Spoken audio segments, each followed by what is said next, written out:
Buenas tardes, este es mi video del proyecto del segundo parcial de argumentación jurídica. Tenemos como tema general el derecho al olvido frente a la libertad de expresión y la memoria histórica en México. Pero bueno, ¿en qué consiste? Hay que darle una introducción clara a esto. El derecho al olvido es la facultad que tiene una persona para solicitar que la información personal del pasado deje de ser accesible en Internet, cuando afecta a su vida actual, así cuando dicha información sea verídica. Pero la pregunta central es, ¿puede una persona exigir que se eliminen noticias verdaderas de su pasado? El conflicto jurídico aquí es el derecho al honor, a la privacidad y protección de datos personales versus contra el derecho a la libertad de expresión, información y memoria histórica. Tenemos diversos roles que participan en este tema. Por ejemplo, uno de ellos es el rol del gobierno. Aquí entra igual el INAI. ¿Qué es el INAI? El Instituto Nacional de Transparencia, Acceso a la Información y Protección de Datos Personales. Aquí su postura del INAI es que el Estado debe de equilibrar derechos, no eliminar uno por completo. Como fundamento legal tenemos el artículo 6º establecido en nuestra Constitución Mexicana de los Estados Unidos Mexicanos, que dice que garantiza el derecho a la información. El artículo 16 dice la protección de datos personales y derecho a la privacidad. La Ley Federal de la Protección de Datos Personales en posesión de los particulares. Aquí reconoce derechos como, también llamados ARCO, acceso, rectificación, cancelación, oposición. Aquí se basa el derecho del olvido, cancelación de datos. Pero ojo, el derecho del olvido no significa que puede borrar la historia, sino solamente limitar la difusión de datos personales cuando ya no son relevantes o afecten desproporcionadamente a la persona. Pero ¿cómo actúa el INAI? Tenemos que el INAI actúa, primero, analiza caso por caso, después evalúa, visita el interés público, checa la vigencia de la información y hasta el último tenemos el daño a la persona.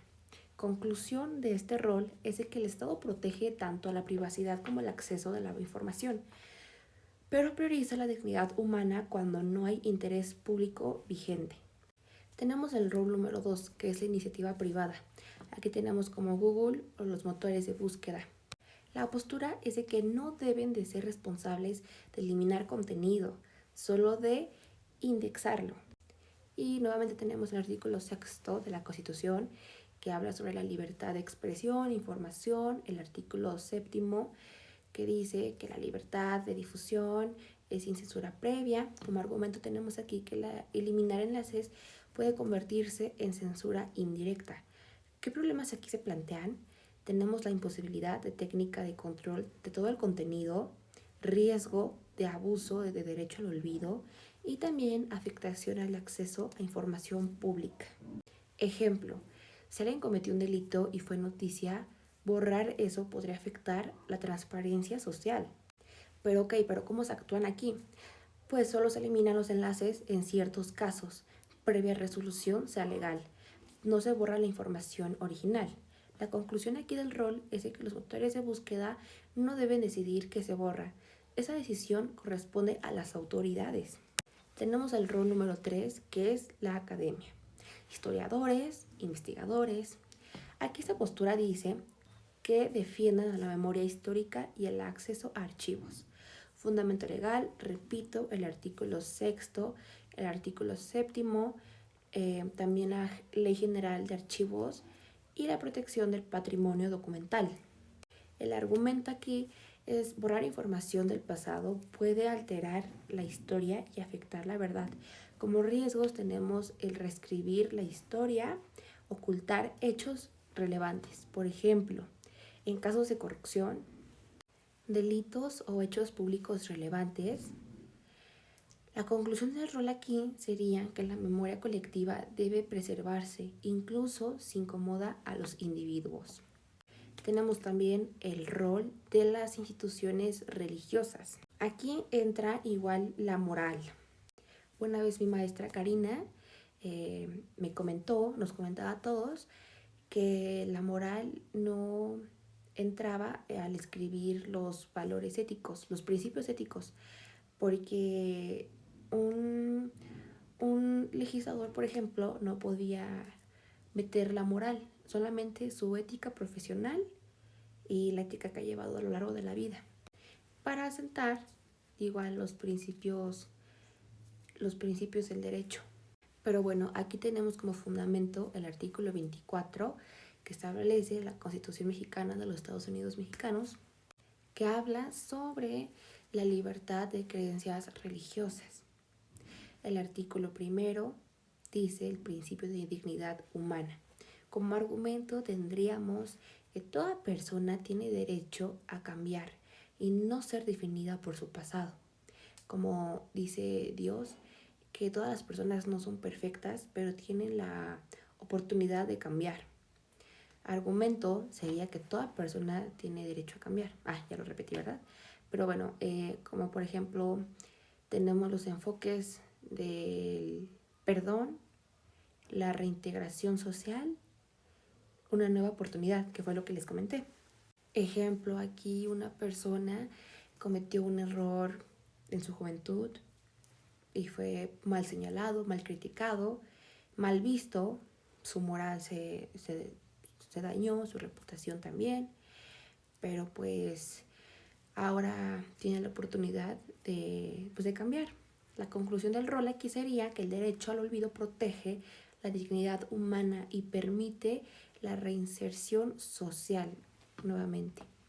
Tenemos también lo que es el fundamento penal, importante, demasiado importante. Aquí tenemos establecido el Código Penal Federal, delitos contra el honor, difamación en algunos contextos locales, protección indirecta de la reputación. Aquí en el Código Penal del Estado de México tenemos que se complementan los delitos como el daño moral, violencia digital, la ley Olimpia.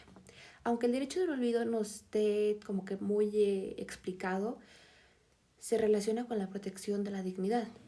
De aquí tenemos las leyes igual de la privacidad y digitales, como la Ley Federal de Protección de Datos Personales, base principal del derecho al olvido en México. La Ley Olimpia protege contra difusión de contenido íntimo sin consentimiento. Bueno, pero todas protegen lo que es la intimidad, la dignidad y control de información personal. La conclusión de ese rol es que el derecho al olvido no es absoluto. En México su aplicación depende de un equilibrio, tanto como entre la privación individual y el interés público. Pero bueno, la respuesta a la pregunta es, sí se puede solicitar, pero no siempre se concede. Depende del interés público, no implica borrar la historia, sino limitar su acceso. Esa respuesta es conforme a la pregunta principal del video. Pero bueno, ahorita en 2026 estamos en una gran era digital, como igual la IA, la inteligencia artificial, aunque a veces uno no haga las cosas, pueden inventar, ¿no? Que hagamos las cosas, cuando claramente no puede ser así. Pero imagínense igual en cuántos delitos nos podemos meter. Nos podemos meter y nos podemos ver afectados también. Pero bueno, en esta era digital, donde todo está registrado y queda registrado, el verdadero reto no es el borrar el pasado, sino decidir qué tanto debe influir en nuestro presente.